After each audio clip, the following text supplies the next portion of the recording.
하나님 말씀은 창세기 10장 1절부터 32절까지 우리 함께 읽도록 하겠습니다. 창세기 10장 1절부터 32절까지 말씀입니다. 노아의 아들 셈과 함과 야벳의 족보는 이러하니라. 홍수 후에 그들이 아들들을 낳았으니 야벳의 아들은 고멜과 마국과 마대와 야환과 두발과 메섹과 디라스요. 고멜의 아들은 아스그나스와 라박과 도갈마요. 야완의 아들은 엘리사와 달시스와 기띔과 도다님이라. 이들로부터 여러 나라 백성으로 나뉘어서 각기 언어와 종족과 나라대로 바닷가의 땅에 머물렀더라. 함의 아들은 구스와 미스라임과 붓과 가나안이요. 구스의 아들은 스바와 하월라와 삽다와 라아마와 삽드가요. 라아마의 아들은 스바와 드단이며 구스가 또 리므롯을 낳았으니 그는 세상의 첫 용사라. 그가 여호와 앞에서 용감한 사냥꾼이 되었으므로 속담에 이르기를 아무는 여호와 앞에 니므롯같이 용감한 사냥꾼이로다 하더라. 그의 나라는 시내일 땅에 바벨과 에렉과 아갓과 갈레에서 시작되었으며 그가 그 땅에서 아수르로 나아가 느느웨와 르호보딜과 갈라와 및 니느웨와 갈라 사이에 레센을 건설하였으니 이는 큰 성읍이라. 미스라임을 루딤과 아나빔과 루하빔과 납두힘과 바두루심과 가슬루힘과 갑도림을 낳았더라. 가슬루힘에게서 블레셋이 나왔더라. 가나안은 장자 시돈과 헷을 낳고 또 여부수 족속과 아모리 족속과 기르가서 족속과 히 족속과 알가 족속과 신 족속과 아르와 족속과 스말 족속과 하맛 족속을 낳았더니 이후로 가나안 자손의 족속이 흩어져 나아갔더라.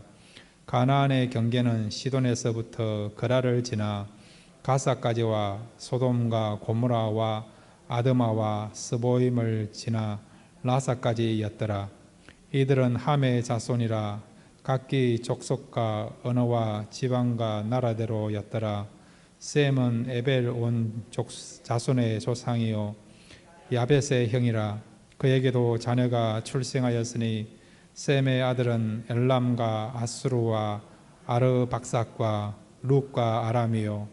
아람의 아들은 우스와 훌과 게델과 마스며 아르박삭은 셀라를 낳고 셀라는 에벨을 낳았으며 에벨은 두 아들을 낳고 하나의 이름을 벨렉이라 하였으니 그때 세상이 나누었으며 벨렉의 아우의 이름은 욕단이며 욕단은 알모닥과 셀렙과 하살마웻과 예라와 하도람과 우살과 디글라와 오발과 아비마엘과 스바와 오빌과 하워엘라와 요밥을 낳았으니 이들은 다 욕단의 아들이며 그들이 거주하는 곳은 메사에서부터 스발로 가는 길의 동쪽 산이었더라. 이들은 셈의 자손이니 그 족속과 언어와 지방과 나라대로였더라. 이들은 그 백성들의 족보에 따르면 노아 자손의 족속들이요 홍수 후에 이들에게서 그 땅의 백성들이 나누었더라. 아멘. 우리 다시 한번 기도하겠습니다. 하나님 말씀 듣기를 원합니다. 말씀을 통해서 하나님의 뜻을 알게 해주시고 또 우리가 붙잡아야 될 귀한 메시지를 붙잡고 돌아가는 복된 시간 되게 하여 주옵소서.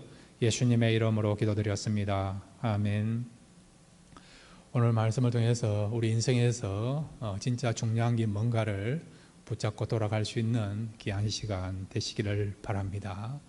이 시간 우리 두 가지를 생각하겠습니다. 첫 번째는 우리 함께 따라해 주시길 바랍니다. 죄는 심판을 통해서 해결 안 된다.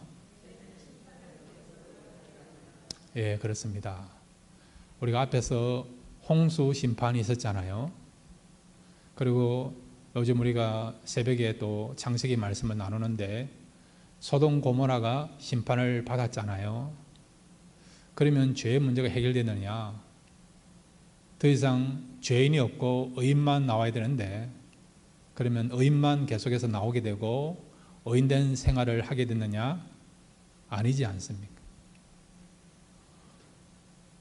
홍수 심판이 나타났고 인류가 어떤 의미에서 새롭게 정화되었어요. 새 출발을 하게 되는 상황입니다. 죄로 말미암아 하나님께서 이 땅을 심판하는 거 아닙니까? 그런데 홍수 심판이 끝나서도 여전히 죄가 남아 있었다는 것이죠. 소돔 고모라가 불과 유황불을 통해서 심판을 받아서 한 도시가 완전히 소멸되었어요. 그 심판을 바라본 사람이라고 한다면 더 이상 죄를 짓지 말아야 되는데, 그래도 여전히 죄를 짓게 되고 또한 죄인으로서 살아가는 것을 우리가 보고 있지 않습니까? 지금도 마찬가지예요. 지구 방방 곳곳에 부분적인 하나님의 그런 징계, 심판이 있습니다. 그 가운데 회개하면서 하나님께 돌아오는 사람도 있지만 그렇지 않고 여전히 회개하지도 않고 복음을 거부하면서 자기가 원하는 대로 욕망에 이끌려서 죄인된 삶을 살아가는 사람들이 얼마나 많이 있습니까?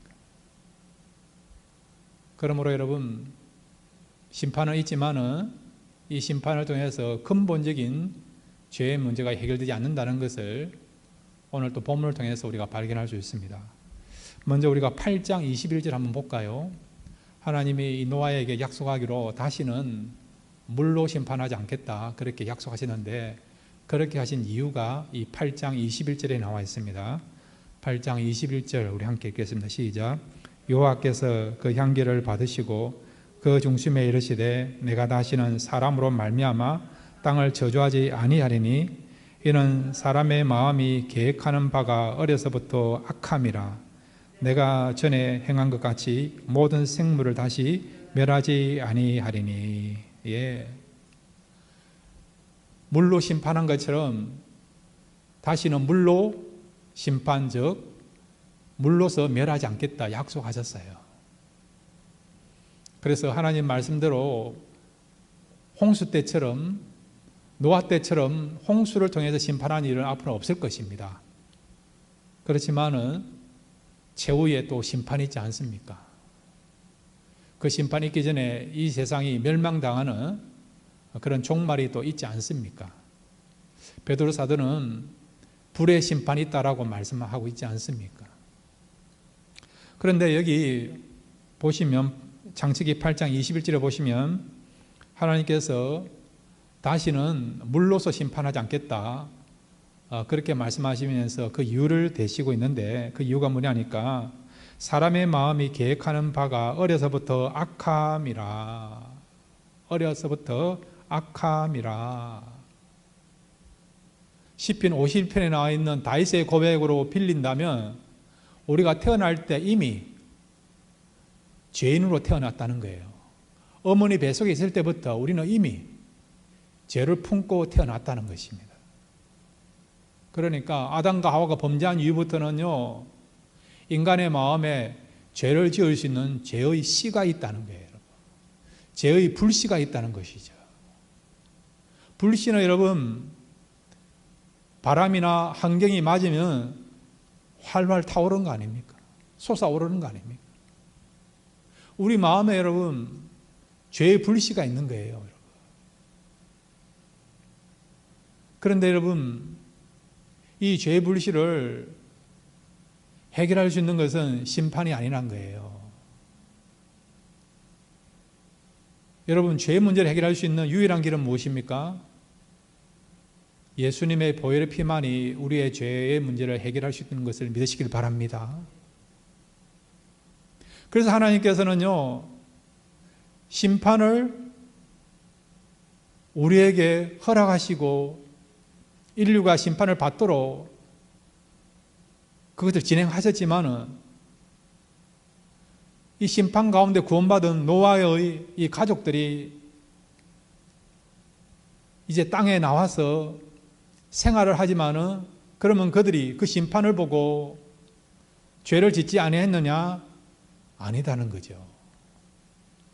그 무시무시하고 엄청난 홍수 심판을 경험했음에도 불구하고 그러면 이제 두려워서라도 어떻게 해요? 죄를 짓지 않고 경건하게 믿음의 삶을 살아야 되는데 그런 심판을 경험했음에도 불구하고 노아의 그 아들들과 그 후손들이 계속해서 죄를 짓는 것을 우리가 보고 있지 않습니까?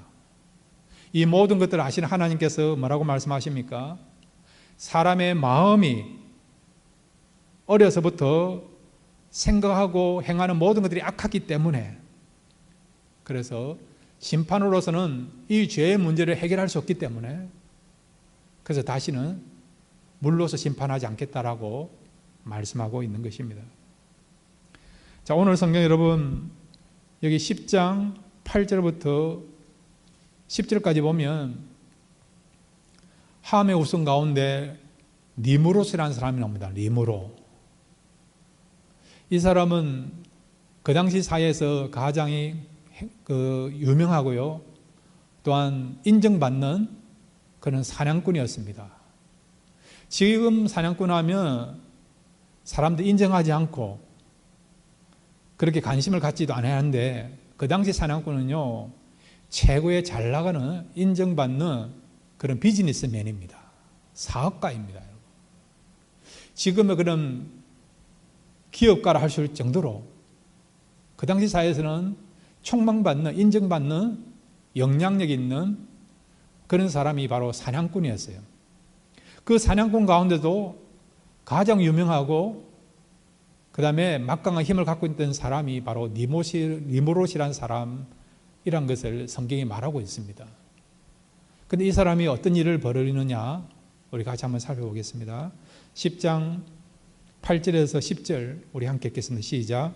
구스가 또 니무롯을 낳았으니 그는 세상의 첫 용사라. 그가 여호와 앞에서 용감한 사냥꾼이 되었으므로 속담에 이르기를 아문은 여호와 앞에 니무롯같이 용감한 사냥꾼이로다 하더라. 그의 나라는 시날 땅의 바벨과 에렉과 아깝과 갈레에서 시작되었으며. 예. 니무롯을 소개하는데 그 사람은요 용감한 사냥꾼, 그 다음에 세상의 첫 용사. 옛날 개역 한글에서는요 영웅이다, 영웅이다 그렇게 표현하고 있고 또한 특이한 사냥꾼이다 그렇게 표현하고 있어요. 그런데 이 니무롯의 뜻이 뭐냐? 하나님을 반역한 사람이라는 거예요. 하나님을 반역한 사람. 여기에 여호와 앞에서 용감한 사냥꾼이 되었다는 말은 그 의미가 무슨 뜻이냐?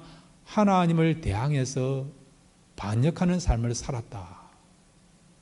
그것을 말씀하고 있다는 것입니다. 그래서 이 사람의 주도하에 이제 11장에 가보면 바벨탑이 건설되는 것을 보게 됩니다. 여기 10장 10절에도 보면 그의 나라는 시날 땅의 바벨가 이랬거든요. 시날 땅의 바벨가. 이곳에서 나라와 문명을 그가 개척한 것을 보게 되죠. 그런데 이 시날 땅에서 무슨 일이 벌어집니까? 자, 여러분 11장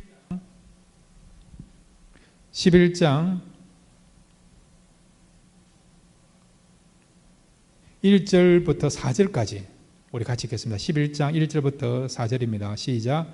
이에 그들이 동방으로 옮기다가 시날 평지를 만나 거기 거류하며 서로 말하되 자 벽돌을 만들어 견고히 굽자 하고 이에 벽돌로 돌을 대신하여 역청으로 진흙을 대신하고 또 말하되 자 성읍과 탑을 건설하여 그 탑 꼭대기를 하늘에 닿게 하여 우리 이름을 내고 온 지면에 흩어짐을 면하자 하였더라. 아멘. 그들이 무슨 일을 했습니까? 벽돌을 통해서 탑과 성읍을 쌓게 된 것이죠. 그 목적이 무엇입니까? 자기들의 이름을 내고 흩어짐을 면하기 위해서 성과 탑을 쌓게 된 것이죠. 하나님께 영광을 돌리기 위하여서 하나님의 보호와 하나님의 그런 은혜를 누리면서 살아가는 것이 아니라 하나님을 대항해서 오히려 하나님보다도 자기 이름을 드러내기를 원하고, 그 다음에 하나님의 보호하심과 하나님의 손길 없이도 우리가 얼마든지 우리의 인생의 문제를 해결할 수 있다. 그런 교만된 마음을 가지고요, 그들이 시작한 것이 무엇입니까? 바벨탑을 쌓게 되고 성읍을 짓게 된 것이죠. 여러분, 성을 쌓으면요, 좋은 면도 있지만은 그 다음에 부정적인 면도 있습니다. 성을 쌓게 되면 안정된 면은 있어요. 그렇지 않습니까? 성이란 것이 보호해주지 않습니까? 그런데 성을 쌓고 성 속에 살게 되면 그런 부정적인 면이 있는, 그게 뭐냐? 성 안에 갇히게 된다는 거예요. 여러분. 성 안에 갇히게 된다는 것입니다. 한정된 삶을 살게 된다는 것입니다. 우리가 그런 말을 하지 않습니까? 우물 안에 개구리다, 성에 갇혀있다, 그런 이야기를 하지 않습니까? 하나님이 만들어주신 그런 성이 아니고요, 하나님이 우리에게 만들어주시고 하나님께서 보여주시는 그런 테두리가 아니고, 우리가 만든 성이라고 한다면 우리는 그 성 안에 갇혀서 진짜 중요한 축복과 은혜를 누리지 못하면서 살아가는 그런 안타까운 인생을 우리가 살아갈 수 있다는 것을 말씀해 주는 것이죠. 그런데 이렇게 인간들이요, 바벨탑을 쌓아 올리고 성을 쌓았던 목적이 하나님을 찬양하게 위한 목적도 아니고, 오히려 하나님을 찬양하고 하나님이 있어야 될 그 자리에 인간이 찬양을 받고 인간이 진정한 그 자리에 앉아서 존경받는, 영광받는 그런 존재가 되기를 바라는 목적 가지고요, 이 바벨탑과 그리고 또 성을 쌓게 된 것입니다. 흩어짐을 면하기 위해서 그들이 그런 목적을 가지고 바벨탑을 쌓고 성을 쌓은 것도 마찬가지예요. 여러분, 우리는 하나님이 우리를 보호하여 주시고 지켜줄 때에 진정으로 우리가 보호받고 안전하게 살아갈 수 있다는 것을 믿으시기를 바랍니다. 하나님이 지켜주시면 돼요, 여러분. 하나님이 보호해 주시면 됩니다. 그리고 하나님을 의지하고 바라보면요, 우리가 얼마든지 두려움과 염려를 떠나서 평안과 안식과 기쁨과 그리고 또한 여유로움과 자유로움을 누리면서 살아갈 수가 있습니다. 두려움이 올 때마다, 염려가 올라올 때마다, 걱정이 올라올 때마다 그 순간 여러분 하나님을 바라보십시오. 하나님을 의지하십시오. 우리를 진정으로 도울 수 있는 손길은 하나님께로 나온다는 것을 믿으시고 하나님을 바라보시고 하나님을 의지할 때에 세상에서 얻을 수 없는 참된 평안과 위로와 자유함과 기쁨을 누리는 역사가 일어나게 될 줄로 믿습니다. 그런데 오늘 성경에 보면 이 리므롯이요, 특이한 사냥꾼이 되었다라고 말씀하고 있지 않습니까? 용감한 사냥꾼이 되었다고 말씀하고 있지 않습니까? 이 말은 하나님을 반역한 사람이란 것이죠. 하나님을 반역한 것은 여러분 큰 죄 가운데 죄라고 할 수 있는 거죠. 죄라는 의미가 무엇입니까? 히브리어에서 죄라고 하는 것은 아말티아라는 말인데 관역에서 벗어났다는 의미라는 거죠. 하나님과 정반대의 삶을 사는 것이 죄고요. 그리고 하나님에 대해서 우리가 반역하는 행위를 하는 것이 뭐라고요? 죄를 짓는 것입니다. 그런데 여러분, 오늘 성경에 보면 여기에 이렇게 족보가 나오는데 노아 후예들에 대한 족보가 나와요. 노아에게 여러분 아들이 세 사람 있지 않습니까? 셈, 함, 야벳이 있지 않습니까? 그런데 이 리므롯은요, 함에 속해 있는 그런 후예이고, 그리고 또한 함의 후예들 가운데서 그 당시 사이에서 가장 이름난 그런 사람입니다. 그런데 여러분, 이 리므롯이 하나님을 반역하고 그 다음에 하나님과 상관없이 하나님을 의지하지 않고 자기의 힘으로 자기의 문제를 해결하기 위해서 바벨탑과 성을 쌓는데 주도적인 역할을 했습니다. 그런데 이 리므롯이 이 일을 시작하게 된 그 시점이 어느 시점이냐? 노아 홍수가 끝나고요. 그렇게 긴 세월이 아니었다는 것입니다. 얼마든지 그들의 조상을 통해서 홍수에 대한 그런 이야기를 충분하게 들었다고 볼 수 있습니다. 왜 홍수로 말미암아 노아 가족 외에 많은 인류의 사람들이 결국 멸망을 당했습니까? 그것은 하나님을 반역하고 죄를 지음으로 말미암아 그들이 심판을 받게 된 것이죠. 그런 충분한 이야기를 들었음에도 불구하고 이 리모롯이 주도하에 하나님을 반역하면서 어떤 일을 벌였습니까? 바로 바벨탑을 쌓게 되고 성을 쌓는 그 일을 진행하게 된 것이죠. 성을 쌓는 것이 여러분 잘못된 게 아니에요. 문화와 문명을 우리가 발전시키고 개발하는 것이 잘못된 것이 아니고 동기가 중요하다는 것입니다. 하나님을 의지하지 않고 하나님을 바라보지 않고 하나님 밖에서 오히려 하나님을 대항하면서 하나님 없이도 우리는 살 수 있습니다.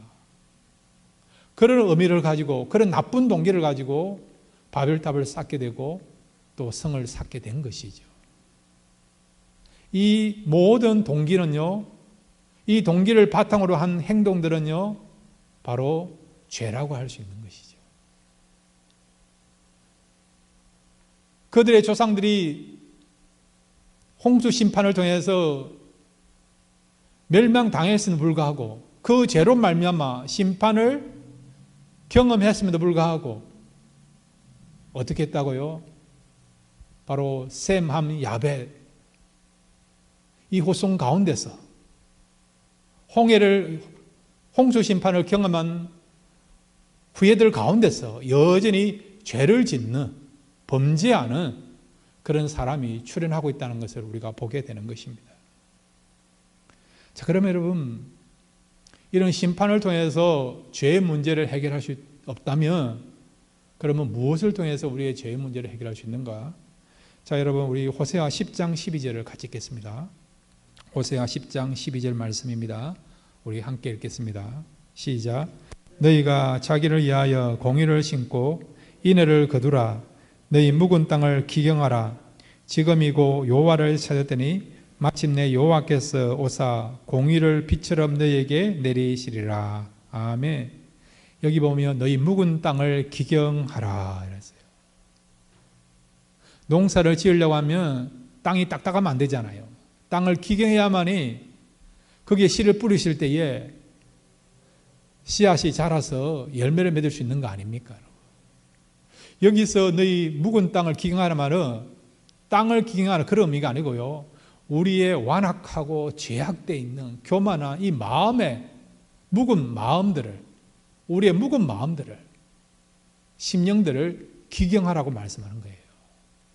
어떻게 해요? 지금이 여호와를 찾을 때니 마침내 여호와께서 오사 공의를 빛처럼 너에게 내리시리라. 아멘.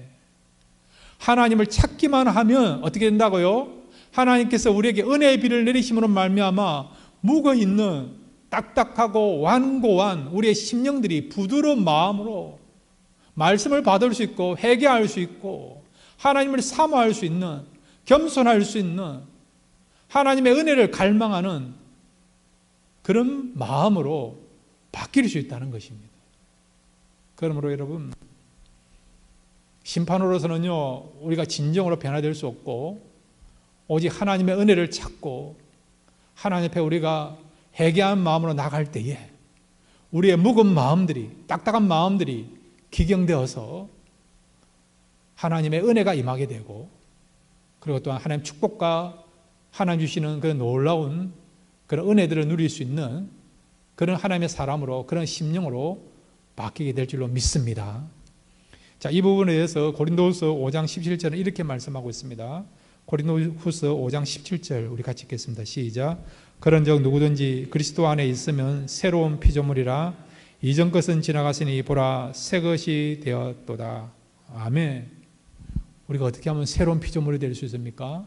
여기 보시면 누구든지 그리스도 안에 있으면, 주님 안에 있으면, 주님 안에 있으면, 주님을 믿으며 참으로 예수의 피를 의지하면서 우리가 회개하면 우리가 어떤 존재가 된다고요? 새로운 피조물이 된다는 거예요. 구원받은 백성이 된다는 거죠. 하나님 축복과 은혜를 누릴 수 있는, 하나님과 관계가 회복될 수 있는 그런 새로운 피조물, 영적으로 새롭게 태어나는 그런 존재가 될 수 있다는 것입니다. 심판은 안 돼요. 징계를 받아도, 때로는 고난을 받아도, 옆에 있는 사람이 고통을 당해도 어떤 게 눈도 깜짝 안 하는 경우도 있다는 것입니다. 이 니무롯과 같은 함의 후예들이요, 그들의 조상이 물의 심판 가운데 구원받은 거, 이 사실을 알고 있음에도 불구하고, 그 다음에 여러분, 노아의 그런 가족 외에는 모든 인류가 그 당시에 물의 심판을 받아서 멸망당한 것을 알고 있음에도 불구하고 죄로 말미암아 하나님을 반역해서 이런 심판이 왔고 고통이 왔다, 이걸 알고 있음에도 불구하고 어떻게 했다고요? 여전히 그 심판을 알고 있는 함의 후손들이 죄를 짓고 있는 것을, 하나님을 반역하고 있는 것을, 하나님이 싫어하는 일을 여전히 하고 있는 것을 우리가 보고 있는 거 아닙니까? 지금도 마찬가지라는 거예요. 지구 방방 곳곳에 부분적인 하나님의 그런 징계가 있고 심판이 있습니다. 소돔과 고모라를 심판하시고 멸망하셨던 그런 하나님의 역사가 지금도 일어나고 있어요, 여러분. 애굽의 10가지 재앙으로 임했었던 그 하나님의 심판이 지금도 일어나고 있지 않습니까? 이런 하나님의 심판과 이런 하나님의 징계를 봄에도 불구하고 회개하면서 돌아오는 사람도 있지만 여전히 회개하지 않고 더욱더 누가 죄를 더 많이 짓나 이런 마음을 가지고 죄에 대하여서 빨리 달려가는 사람들이 있지 않습니까? 그러므로 여러분, 이런 하나님의 징계와 심판을 통해서 진정한 구원의 역사, 회개 역사 일어나는 것이 아니고 하나님의 은혜를 바라보고 예수 그리스도를 믿고 예수님을 통해서 날마다 은혜를 구할 때에, 예수님의 보혈을 사모할 때에 새로운 피조물이 되고 또 하나님의 은혜가 임한다는 것을 말씀해 주고 있습니다. 날마다 하나님 은혜를 찾으시고 예수 안에서 새로운 피조물로서, 또 새로운 피조물로서 누릴 수 있는 축복과 기쁨을 누리면서 살아갈 수 있는 저와 여러분 되시기를 바랍니다. 두 번째로 여러분, 오늘 이 족보를 통해서요 우리에게 주시고자 하는 메시지가 있습니다. 우리 같이 한번 따라 주시겠습니다.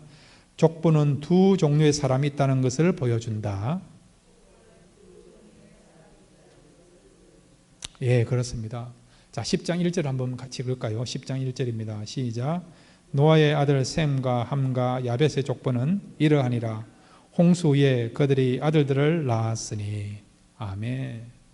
자, 여러분, 노아에게 아들이 세 사람 있지 않습니까? 셈, 함, 야벳이 있지 않습니까? 이들을 통해서요 이 지구상의 모든 민족과 나라들로 채워집니다.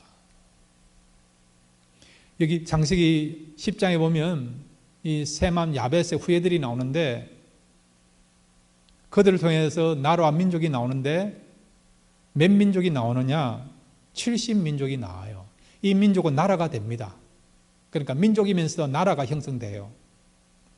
셈이 26민족, 함의 후예가 30민족, 야벳이 14민족, 70민족 또는 70나라가 이 노아의 후예들을 통해서 형성됩니다. 70이라 숫자는 여러분 상징적이라 했습니다. 상징적인 거. 7이라는 것이 완전수고요. 그 다음 물이라고 상징하는 열, 이것이 합해져서 70이라는 숫자가 나와요. 예수님이 여러분 각 고을로 두 사람씩 파송할 때에 그때 파송받은 사람들이 70인 제자예요. 70인 제자. 야곱의 자녀들이요, 야곱과 함께 가나안 땅에서 애굽을 갈 때에 그 가족 수가 얼마느냐? 70명, 70명. 그러니까 이 70이라는 숫자는 상징이라는 거죠. 완전하면서도 또 기본적인 그런 많은 숫자를 상징하는 그런 의미를 갖고 있는 것이 이 70이라는 숫자인데, 그런데 이들을 통해서 결국 전 세계 지금 여러 민족과 많은 나라가 형성되게 된 것입니다. 자, 그런데 여러분, 여기에 많은 나라와 많은 민족이 나오는데 딱 두 분류로 나눌 수 있는 거 아닙니까? 어떻게 나눌 수 있습니까? 한 부류는 어떤 사람들입니까? 하나님을 안 믿는 사람. 또 다른 부류는 어떤 사람들입니까? 하나님을 믿는 사람. 이 창세기에 보면 족보가 많이 나와요. 사장에 보면 가인 후예들의 족보가 나와 있지 않습니까? 그들을 통해서 인류 문화가 시작되는 것을 우리가 알고 있지 않습니까? 반면에 여러분, 아담의 또 다른 아들이었던 아벨 대신에 하나님 주셨던 아들 이름이 무엇입니까? 셋의 후예가 나와 있지 않습니까? 이 셋을 통해서 경건한 자손들이 나와 있지 않습니까? 하나님의 이름을 제일 먼저 불렀던 에노스가 나오고요. 하나님과 300년간 동행했던 에녹이 나오고 노아가 나와 있지 않습니까? 그러니까 아담의 후예 가운데서도 가인의 계보, 하나님 믿지 않는 불신자의 그런 계보, 그 다음에 같은 부모였지만은 하나님을 믿는 셋의 후예들, 그렇게 나와 있지 않습니까? 그 다음에 여러분, 노아 아들 가운데도 셈, 함, 야벳 가운데서도 셈은 특별히 하나님을 찬송하는 믿음의 사람으로 인정받습니다. 그러나 함의 후예들은 그렇지 아니했어요, 여러분. 함의 후예들은 결국 불신자의 그런 대표적인 그런 후예들로서 저주받은 백성으로 나와 있지 않습니까? 그런데 여러분, 셈의 후예들 가운데서도 모든 사람들이 또한 다 구원받은 사람으로, 믿음의 사람으로 나오느냐? 또 그것은 아니에요. 우리가 11장 27절부터 29절까지 한번 보겠습니다. 셈의 후예 가운데 아르박삭이라는 아들이 나오는데, 셈에게는요 5 아들이 있었어요. 그 아들 가운데에서 아르박삭이라는 아들이 나옵니다. 이 아르박삭의 후예에 대해서 11장 27절부터 29절까지 나와요. 그 후예들 가운데 여러분이 잘 알고 있는 한 사람이 등장하고 있습니다. 11장 27절부터 29절까지 같이 읽겠습니다. 시작. 데라의 족보는 이러하니라. 데라는 아브라함과 나홀과 하란을 낳고, 하란은 롯을 낳았으며, 하란은 그 아비 데라보다 먼저 고향 갈대아인의 우르에서 죽었더라. 아브라함과 나홀이 장가들었더니 아브라함의 아내의 이름은 사레며 나홀의 아내의 이름은 밀가니, 하란의 딸이요 하란은 밀가의 아버지며 또 이스가의 아버지더라. 아멘. 누가 나옵니까? 아브라함. 11장 말미에요 믿음의 조상 아브라함이 나와요.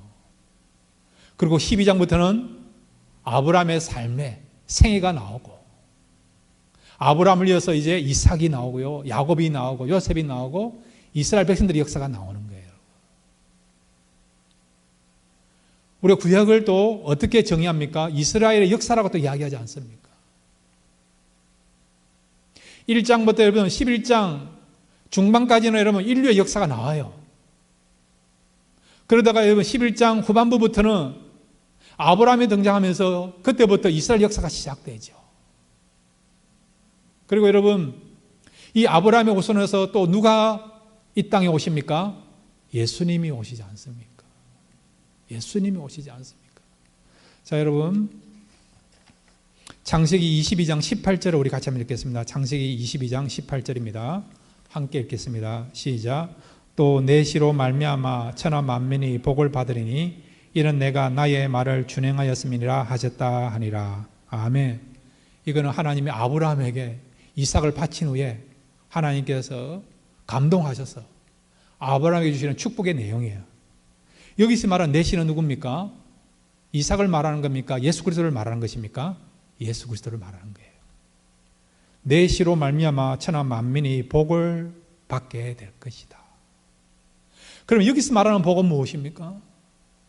물질적인 것을 이야기합니까? 건강, 명예, 권력, 성공하는 것, 한자리 하는 것, 출세하는 것, 그런 복만 말하는 것입니까? 여기서 말하는 복은요, 진정한 복은 바로 구원을 말하는 거예요. 구원요. 구원을 말하는 것입니다. 전번에 말씀드린 것처럼 함의 후손들 가운데서도 출세한 사람들 많이 있지 않습니까? 오늘 나와 있는 니므롯도 마찬가지예요.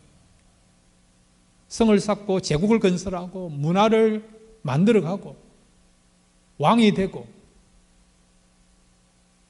그들 후예 가운데 지금 중동을 주름 잡고 있지 않습니까? 석유가 펑펑 나가지고요, 물질적으로는 풍요를 누리고 있지 않습니까?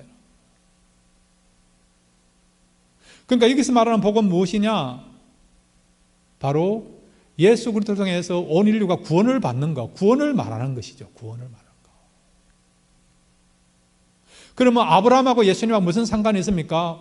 온 인류가 아브라함의 후손 오신 예수님을 통해서 구원을 받음으로 말미암아 진정한 복을 누리는데, 그런데 이 구원의 복을 누리는 데 있어서 그 시작에 있어서 이 구원의 복을 누리는 데 있어서 문을 여는 데 있어서 귀하게 쓰임받은 사람이 누구라고요?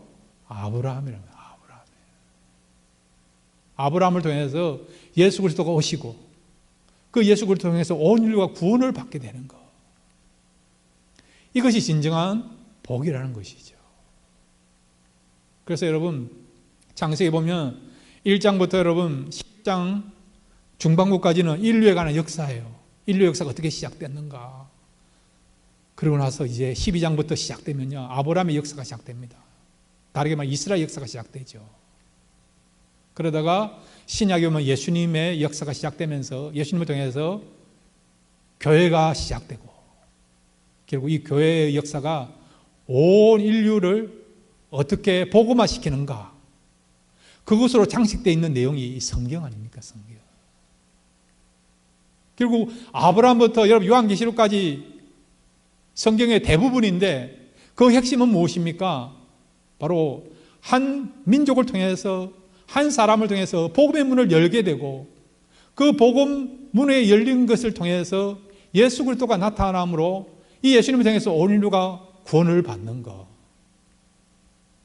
결국 구원이라고 하는 것이 성경의 핵심이고요, 이 구원을 위해서 아브라함이 선택되었고, 이 구원을 위해서 아브라함의 후예된 이스라엘 백성들이 쓰임받게 되고, 이 구원을 위해서 결국 교회와 사도들과 오늘날의 모든 성도들이 인류를 향하여, 모든 민족을 위하여서 쓰임받는 일을 하고 있다는 것입니다. 결국 여러분, 성경의 역사는 무엇입니까? 구원의 역사라는 거죠. 왜? 이 성경에 나타나 있는 대부분의 모든 내용들이 구원을 위해서 말씀하고 있다는 것이죠. 그리고 바로 하나님의 관심이 어디에 초점 맞춰 있고, 하나님은 어떤 분을 가장 사랑하고 어떤 교회와 어떤 가정, 어떤 공동체를 가장 하나님께서 예의주시하면서 들어서시는가, 그 정답은 무엇입니까? 구원이라는 것입니다. 자, 여러분, 디모데전서 2장 4절을 같이 읽겠습니다. 디모데전서 2장 4절입니다. 우리 함께 읽겠습니다. 시작. 하나님은 모든 사람이 구원을 받으며 진리를 아는 데 이르기를 원하시느니라. 아멘. 베드로후서 3장 9절입니다. 시작. 주의 약속은 어떤 이들이 더디다고 생각하는 것 같이 더딘 것이 아니라 오직 주께서는 너희를 대하여 오래 참으사 아무도 멸망하지 아니하고 다 회개하기에 이르기를 원하시느니라. 아멘. 하나님 본심은 뭐냐고요? 온 인류가, 모든 사람들이 구원을 받으며 진리를 알기를 원한다는 겁니다. 지금은 이방인이고 불신자이고 지금은 죄를 짓는 악인이라 할지라도 그들까지도 어떻게 해요? 구원을 받기를 원한다는 거예요. 하나님을 알기를 원한다는 것입니다. 왜 주님이 지금 재림하셔서 이 세상을 심판할 수 있음에도 불구하고 왜 심판하지 않습니까? 오직 주께서는 너희를 대하여 오래 참으사 아무도 멸망하지 아니하고 다 회개하기에 이르기를 원하시느니라. 아멘. 회개해서 구원받기를 원하기 때문에 아직도 안 믿는 사람이 있다 한다면 그들이 복음을 듣고 회개해서 구원받도록 하기 위해서 지금 주님이 아직도 재림하지 않는다는 것입니다. 그리고 여러분 디모데후서 3장 15절에 보시면 하나님 우리에게 성경을 주신 귀한 목적이 있습니다. 디모데후서 3장 15절 같이 읽겠습니다. 시작. 또 어려서부터 성경을 알았나니 성경은 능히 너로 하여금 그리스도 예수 안에 있는 믿음으로 말미암아 구원에 이르는 지혜가 있게 하느니라. 아멘. 왜 성경을 주셨다고요? 성경 읽으면서 우리로 하여금 교양 쌓으라고, 지식 쌓으라고, 마음에 그런 여유로움을 찾으라고, 그런 목적으로 주신 것입니까? 아니에요. 성경을 주신 목적, 이 디모데후서 3장 15절부터 17절까지 보면 두 가지가 나오는데, 하나는 이걸 우리가 읽고 들음으로 구원에 이르도록 하기 위하여 성경을 주셨고, 또 하나는 구원받은 백성이 이제는 성숙한 하나님의 백성이 되도록 하기 위하여, 온전한 하나님의 백성이 되도록 하기 위해서 그 목적을 위해서 성경을 주셨다는 것이죠. 이것은 여러분 구원받고 난 뒤에 구원이 전제되어야만이 가능한 일이라는 것입니다. 그러니까 여러분 창세기부터 시작해서 요한계시록까지 결국 하나님의 그 중심이 어디에 있다고요? 구원이라는 구원. 아브라함 사람을 택해서 한 민족을 통해서 온 인류 구원받기를 바라고, 그 다음에 이스라엘 백성을 통해서 예수 그리스도가 나오시고 이 예수님을 통해서 온 인류가 구원받고, 이제는 예수 안에서 복음 안에서 영적으로 모든 인류가 하나 되어서 하나님을 예배하고 찬양하는, 그것이 여러분 하나님의 꿈이요 하나님의 그런 뜻인 것을 우리가 알 수 있는 것이죠. 여러분 하나님은요 우리 모두가 구원받기를 바랍니다. 하나님은요 교회와 성도와 모든 가정이 구원을 위해서 그 열정과 그 중심을 가지고 살아가기를 원합니다. 아브라함이 선택받은 것도 그렇고, 이삭이 선택받은 것도 그렇고, 이스라엘 백성이 선택받은 것도 그렇고,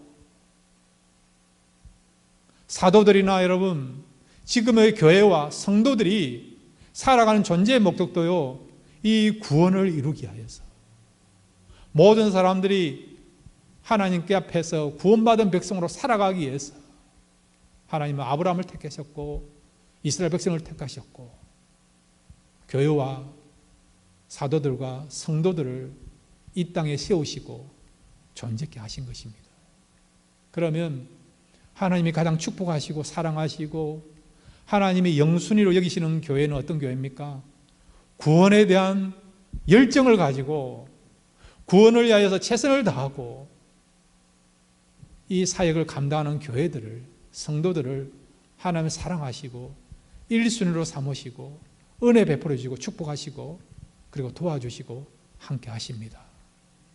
이것이 교회와 저와 여러분의 존재의 목적입니다. 날마다 먼저 우리 가족들이 구원받고, 여러분의 가족들이 구원받았다면 주변의 사람들에게 복음을 전함으로 그들이 구원받게 하는 것이 가장 행복한 삶이요 가장 가치 있는 삶을 살아가는 삶이라는 것을 아시고 이 구원을 위해서 헌신하시고 최선을 다할 수 있는 우리 교회와 모든 성도가 되시기를 주님의 이름으로 축원드립니다. 같이 기도하겠습니다. 아버지 하나님, 말씀을 들었습니다. 인류의 역사를 진행하셨지만 그 목적은 온 인류를 구원하기 위해서 하나님께서 인류를 선택하셨고 그리고 또한 구원의 역사를 진행하는 것을 깨달았습니다. 이는 하나님의 마음과 중심을 알고 이제 우리 교회가 이 구원의 역사를 위해서 귀하게 쓰임 받을 수 있는 교회와 성도가 되게 하여 주옵소서. 예수님의 이름으로 기도드렸습니다. 아멘.